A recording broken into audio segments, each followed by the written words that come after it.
Ya daha iyi bir yere gelebilmek için giriyorum. Evet. Yani 4 yıla tamamlıyorum. Bütün arkadaşlara başarılar diliyorum. Allah utandırmasın.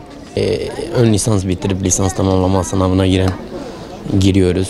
Hani amacımız genelde askerliktir, doğru söylemek gerekirse. Yani arkadaşlara başarılar diliyorum. قضية عبامان وحوالي والعرضين أخو إن شاء الله في سنافي قزر مش بكون ودرخين وأجيب بس بيش قضية موارد. Yeni bir sınava getirdim. İnşallah. Ne diyeyim, inşallah olacak bir şeyler. Biz de onu bekliyoruz. Umudumuz yani bu seneye kalmış, o da inşallah bir şeyler olur. DGS'ye gireceğiz. Hazırız Allah'ın izniyle. Bir heyecan da yok. Sadece sınav anını bekliyoruz. Her şey güzel geçecek. Her şey güzel olacak. Bir sıkıntı yok çok şükür. Şu an heyecansızım zaten. Herhangi bir heyecan yok. Bu kadar.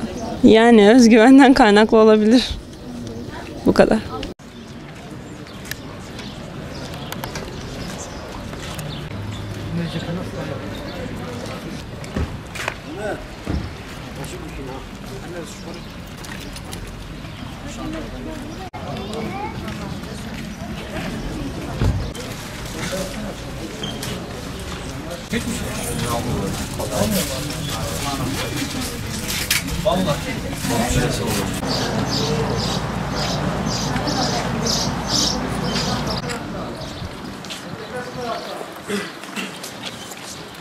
Sıraya girin.